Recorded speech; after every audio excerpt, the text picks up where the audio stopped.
Welcome to Reading Wisdom with me today, Perceptive Readers. I am James Lynch, and I'm going to cover Proverbs today, chapter 8. Not the whole chapter, but actually chapter 8, verses 12 through 35. Here is what I want you to think beforehand. Honor your cause or what you value, or honor what you value or your cause. This is not to make the statement of, I'm sure you heard this, put your money where your mouth is. No, it's not along that line of thinking, even though I'm telling you, depending on where you're at, outside, at the club, or what have you, um, if you're trying to make a deal with somebody, so let me say even a restaurant, you realize that whatever the product that you're actually offering is certainly worth something in currency. So, on one aspect, I'm talking about money. On the other aspect, I've talked about what people have gained just from regular conversations and friendships, where I like to emphasize it was always, really. I told you the type of people, that I've known in my life, and I've known different personalities and this and that, and that's how you're going to even see why I'm mentioning what I am from this reading, because there is something that people with even different personalities really still have to continue to appreciate. And it does fall into that line of, you know, there is more than one way to do this. I don't even want to say task, but it does deal with interactions with people, getting a job done. Okay. Uh, I want to go ahead and reference still one of Stan Lee's quotes as well. That basically he was saying if there's something that you really want to do and you know that it is a good idea, and I mean he really put some heart into that speech that he gave at that one college, then he was saying, then don't let any basically idiot or stupid person, what have you, stop you from doing it. But then he also mentioned before he got to that point, he was really emphasizing that it was really something that you not only wanted to do, and it wasn't some type of just harebrained idea that just had no basis, that it wasn't going to do. And in other words, it's just one of those things where it's almost like, oh, you just said it just to pull this person's leg or what have you, but you weren't serious. You didn't really have an action plan in your mind or what have you. So my point is, he was still taking it more from the standpoint that you know what you got upstairs in your mind and your ideals and whatever else you want to do. And so he would tell that story along the line of Spider-Man. And Stan Lee was just a very encouraging person. So when I talk about people who their outlook of interactions with people at times, it was always worth even just a cup of coffee with them. Make no mistake about it. And I'm not even talking, I always say, hey, you can get a cup of coffee, at least back in the day, for $1. And boy, if you had the senior discount, they practically just gave it to you free. Okay. But the whole point is, where am I? Okay, I'm getting to what I'm talking about with this. Honor what you value or what have you, and in order not to uh, honor what you value, or some people say maybe try to make an excuse not to put a little bit more effort into showing your appreciation for this or that a person, and I talk about products or what have you, that then you don't want to go into the mode of actually tearing down what you value, because at this time, in your heart and mind still is just not measuring up to the resources, so to speak.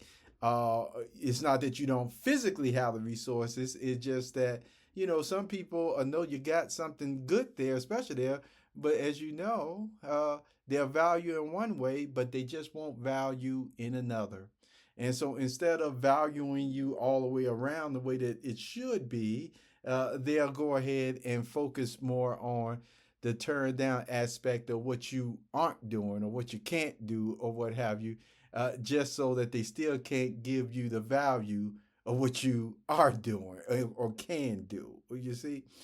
And so I want to read Proverbs chapter 8 because it deals with commendation, it deals with acknowledgement, and it certainly deals with love on a level that, let me tell you, when some people will look at this account, I know some of them will go away with saying, yeah, that's the way that's the way my mom treated me. That's the way my dad treated me, or what have you. And then there are other persons who would look at this account and probably could find something the way that they think it. I could give you some examples of this, and I will at the end of this reading. So this will be one time. Okay, I made some opening comments, but I want to make sure when we get to verse 35, I come back and just tell you my view or re-emphasize my view on why it's still better to have your words seasoned with salt. It's better to teach along the lines of commendation in general than it is to do it the other way around in the world, so to speak. So here's what I mean. Let's read Proverbs chapter 8, verses 12 through 35. This is in the New World or NWT translation from the 1950s, 1980s, in that time period, 1982, that it was really completed. For this version, they have way newer versions now, you see. But I love this version. Why? Because because I paid money for it, okay? Can we be real now? When you pay money, see, talking about value, you pay good money for this, okay? I just wanted to share that with you. So anyway, verse 12, wisdom, I have resided with shrewdness, and I find even the knowledge of thinking abilities. The fear of Jehovah means the hating of bad. Self-exaltation and pride in the bad way and the perverse mouth I have hated. I have counsel and practical wisdom. Understanding, I have mightiness. By me kings themselves keep reigning, and high officials themselves keep decreeing righteousness. By me princes themselves keep ruling as princes, and nobles all judging in righteousness. Those loving me, I myself love, and those looking for me are the ones that find me. Riches and glory are with me, hereditary values and righteousness. My fruitage is better than gold, even than refined gold, and my produce than choice silver. In the path of righteousness I walk, in the middle of the roadways of judgment, to cause those loving me to take possession of substance, and their storehouses I keep filled. Jehovah himself produced me as the beginning of his way, the earliest of his achievements of long ago. From time indefinite, I was installed from the start, from times earlier than the earth. When there were no watery deeps, I was brought forth as with labor pains. when there were no springs heavily charged with waters, before the mountains themselves had been settled down ahead of the hills, I was brought forth as with labor pains. When as yet he had not made the earth and the open spaces and the first part of the dust masses of the productive land, when he prepared the heavens, I was there.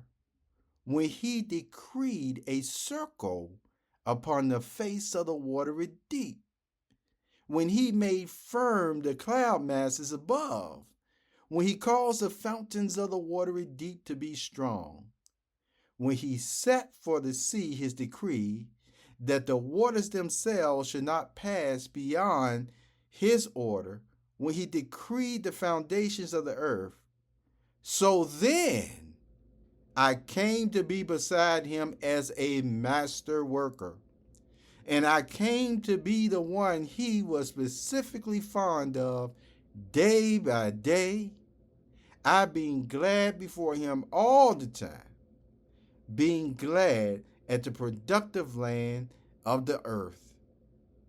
And the things I was fond of were the sons of men. And now, O sons, listen to me. Yes, happy are the ones that keep my very ways. Listen to discipline and become wise, and do not show any neglect. Happy is the man that is listening to me, by keeping awake at my doors day by day, by watching the post of my interests. For the one finding me will certainly find life and gets goodwill from Jehovah. Starting at verse 22 of Proverbs chapter 8, you see that yes, this whole chapter really is talking about wisdom. And yet, in the scriptures, you will find, especially with Jesus, different words, like he's called the Word of God.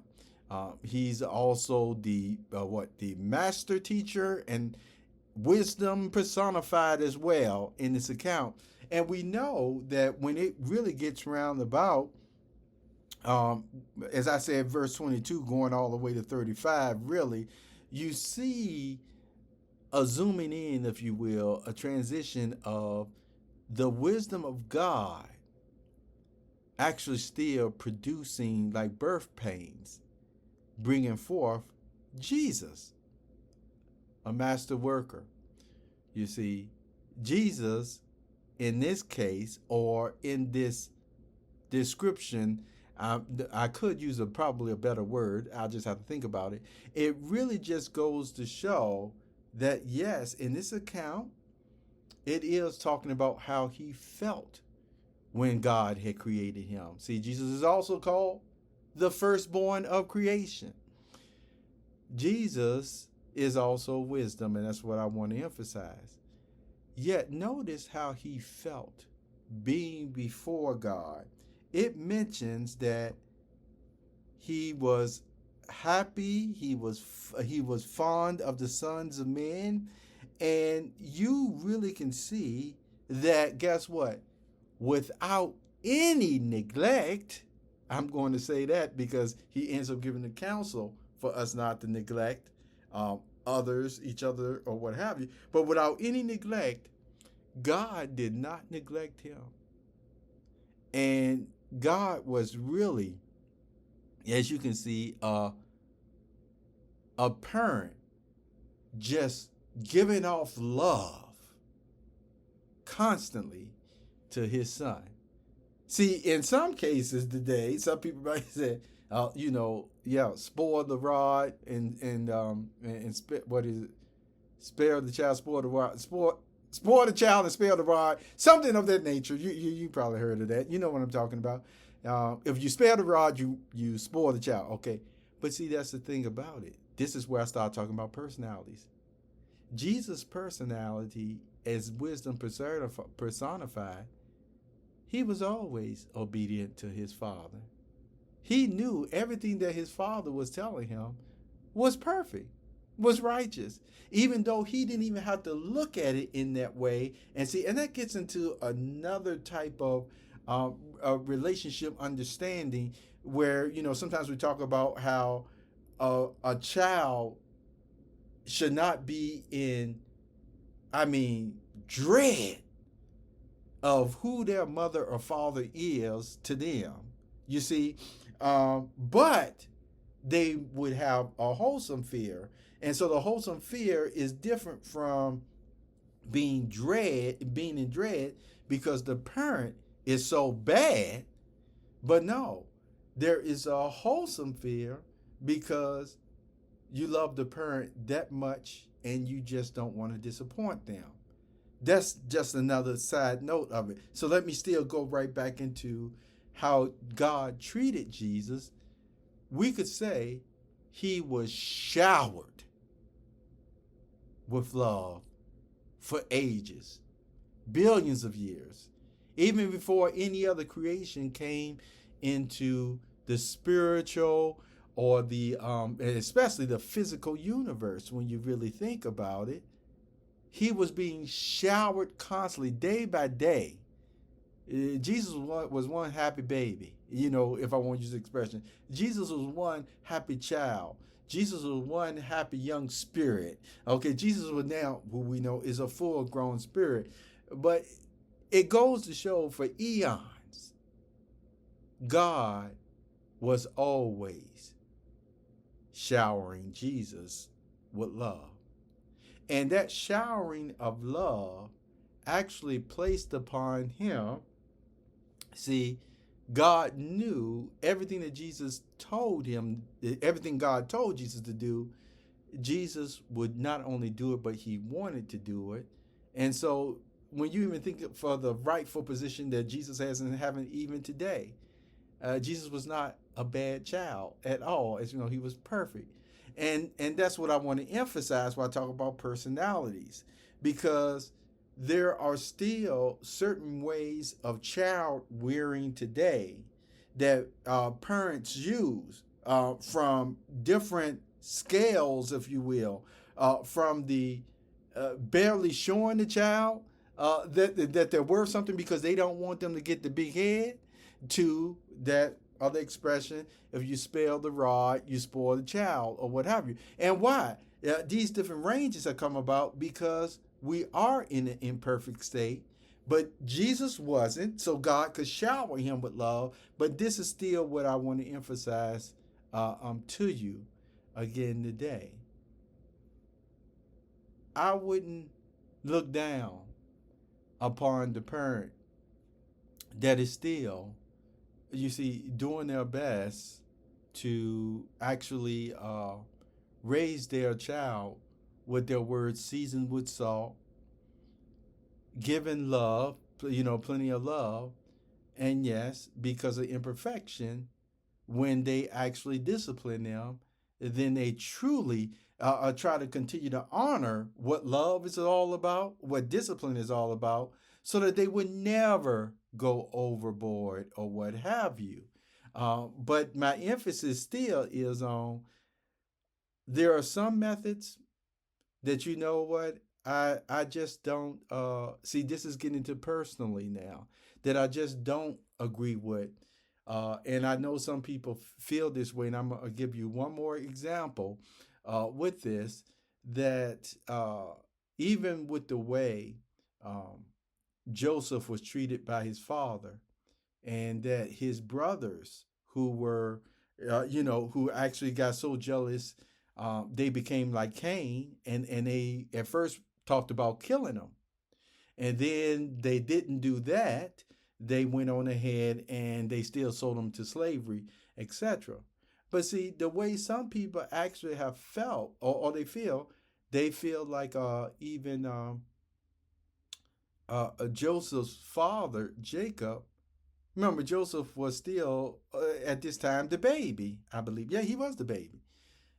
And for Joseph to actually be treated in this wonderful way by his father, some people feel that his father was going overboard on him. This is what, again, I appreciate about the Bible. There were actually times where if it was something that God really didn't uh, appreciate. And see, I don't want to say appreciate like as a human, but according to his own standards and what he's looking for, what he wanted for the future, what have you. There was a few times, he would even come back and even talk to the head of the family about a matter, even if it was with his wife, about whether you need to listen to your wife in this area or in this way or whatever. He's actually done that, you see, on before. But in this case, where we're talking about Joseph and Jacob, what I want to emphasize here is that you don't even read about God telling Jacob that, he shouldn't spoil his child in this way. He shouldn't give him this coat in this way. He shouldn't do this. He shouldn't do that. What have you? And I'm not saying you. All I know is God didn't have. If He did have a conversation like that, He didn't have it put in the Bible. What I'm still emphasizing is it's still interesting that even after Joseph was thrown into jail and other hardships of life and things of that nature, I tell you what, it's like Jehovah God is up there says, I know you're not around your father anymore, but I'll go ahead and take care and do the things for you that that he was doing for you as well. You see what I'm saying? This is just the way, I'm just looking at it. I'm just expressing myself. But see, I still want to emphasize that I'm, I am sorry or sad that when I read the account that Joseph's brothers went to that length of the way that they was feeling, when in so many ways, because of the way Jacob was, I still guarantee you Jacob wasn't neglecting them either. You see, he probably just still spent more time um um with Joseph for a variety of reasons. You see, getting up in age and everything else. But see, that's the whole point. The the blame, so to speak, of what Joseph's brothers still ended up doing, it's still not justified because of the way that Jacob was treating his baby. None at all. None at all. And there are many persons imperfect today, even who came from big families.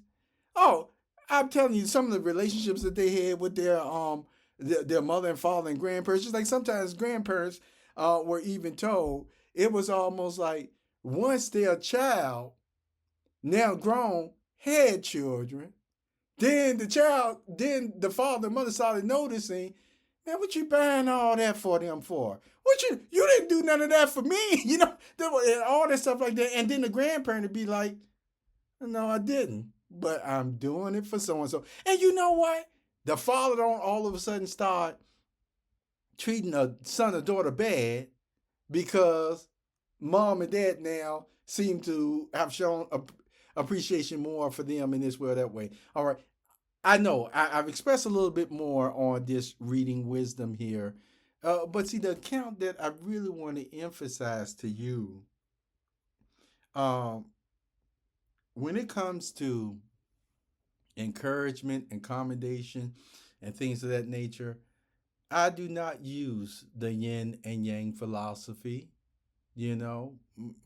And it depends on what the setting is. For example, if you're in school, yeah, that often just applies, Uh, but I'm telling you, in general, everyday life, your family, this and that. And remember, you still know the personality of who you're dealing with in your family or your child, because let's just face it, I've said before, some persons are just hard headed. So some parents had to adjust accordingly to the way that they could commend them and discipline them at the same time, always trying to keep a balance because they know that child, the way that they're made up, that's just the way they got to handle them. But with that same type of instruction of rearing a child, so to speak, or what have you, it just doesn't apply to still everybody. And so I wanted to read this account in Proverbs chapter 8, verses 12 to 35 to go to show you that for eons, billions of years, Jesus was constantly being showered with love day by day. And look what it produced in him. So that's why when he did even come to this earth, I mean, can I use the expression? You know for sure Jesus had the patience of a saint, an understanding of a saint. And it didn't come from because he was abused or neglected in any way at all. It came from the pure effect of love, you see, that he had received from his father already billions and eons of years. Because did you know that Jesus, even before he came to this earth, because he was fond of the Son of Man, he's always been following what was going on upon the earth. He was just that interested for all these years. Have a wonderful day, Perceptive Reader. Take wonderful care of yourself.